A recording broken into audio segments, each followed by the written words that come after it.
Hi everybody, welcome back to my channel. Today I want to share my thoughts on a arc I received from NetGalley. The book is Watch Me by Jody Gurman. This book is set to release on January 23rd. It is the, I believe, 11th novel written by the author, who is an English professor at a college in California.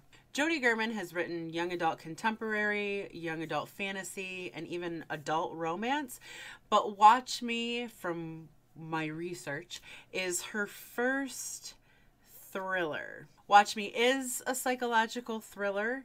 It is the story of Sam and Kate. Kate is also an English professor, actually more like creative writing professor at a small private college. And Sam is one of her students. Watch Me is written in alternating points of view or narratives.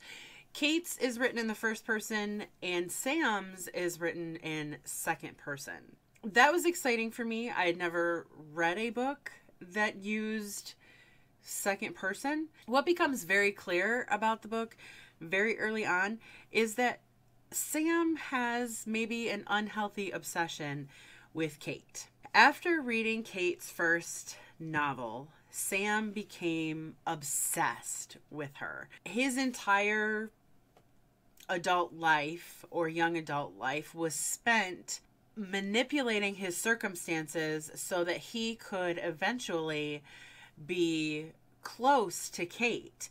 And he applied and began attending the college and took her course. So Sam is also now Kate's student. Now, first we have to talk about the elephant in the room, because this is BookTube, and I don't know what BookTube you've been watching if you haven't heard or seen or even read yourself the book You by Carolyn Kepnes. Now, that is a book that deals also with an unhealthy obsession. It is also written in second person point of view.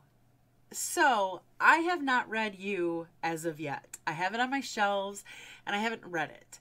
So the first thing you need to know is that I read Watch Me without that previous experience.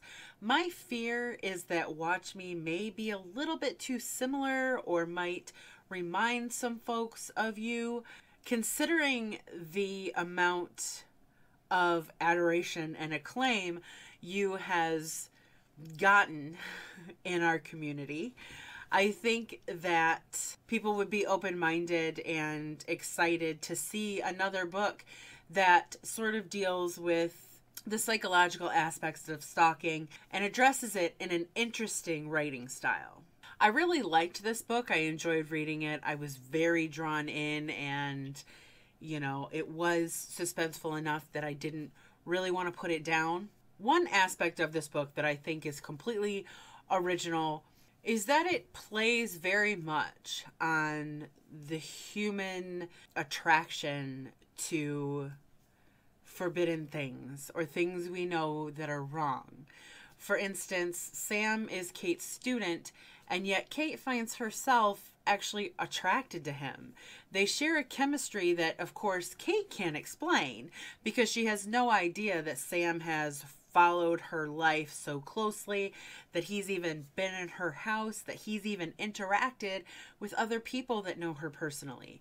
So she just sees this outrageous chemistry between the two of them, and she's attracted to him, and she's so tempted to, you know, give in to his advances and start something with him, even though for her it's a very dangerous situation because he's her student. She's contemplating the risks of losing her job and her livelihood.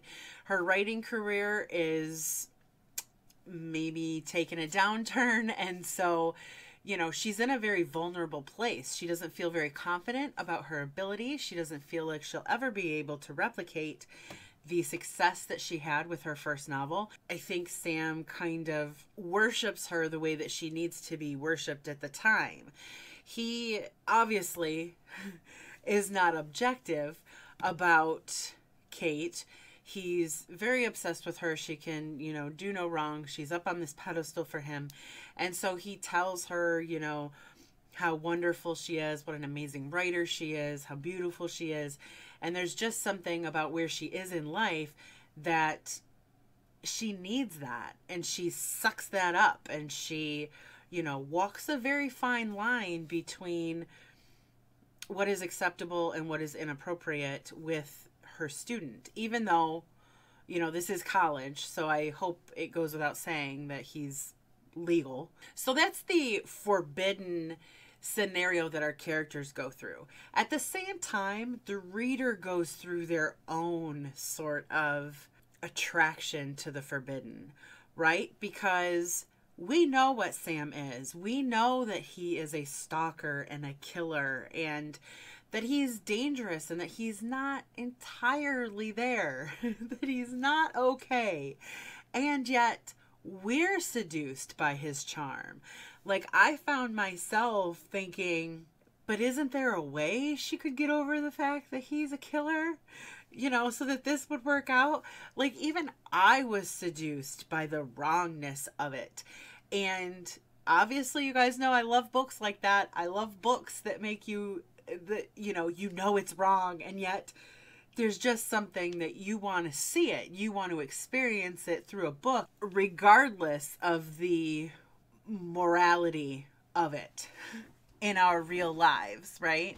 I experienced something similar recently with John Mars the One. There's a character there who's a serial killer, yet he's in the midst of trying to have an actual serious relationship with an unknowing individual. And, you know, while you don't want your characters to be with bad, horrible people, when a book is written well, and when we're, you know, sucked into the life of a character, no matter how many wrong things they have done, you can't help but find those things that you sympathize with or that you attach to. And that's what happens in this book. Sam becomes a very attractive character, even to the reader. And the reader becomes attached to him, even though it's disturbing. And I love disturbing. So I'm all about disturbing. The book is written really well. It's fast-paced. It keeps the reader's attention. It leads up to a very dramatic and serious climax. I wasn't let down by the ending. The ending was a little bit unexpected, which is never a bad thing. I don't want to tell you guys about it, obviously, but I would have liked to have seen more. I felt like we reach our climax. We're at the apex of the story, and all of the action and the drama happens, and then we're sort of cut off and moved, you know, to a different time. I was just so invested in Sam and Kate that I wanted more of Sam and Kate after, you know, what happens. It's a spoiler-free channel here, folks. But all in all, I would suggest, if you're a fan of psychological thrillers, if you're a fan of You by Carolyn Kepnes, if you like reading things that are structured a little bit differently, or where authors take a unique approach to telling a story, I would suggest Watch Me to You. Again, it releases on January 23rd, 2018. If you're interested in knowing more about the book, of course, I will leave that linked down below, as always. I'm working really hard at keeping my book reviews or my book chats shorter. But thank you so much for watching, and I will see you all very soon.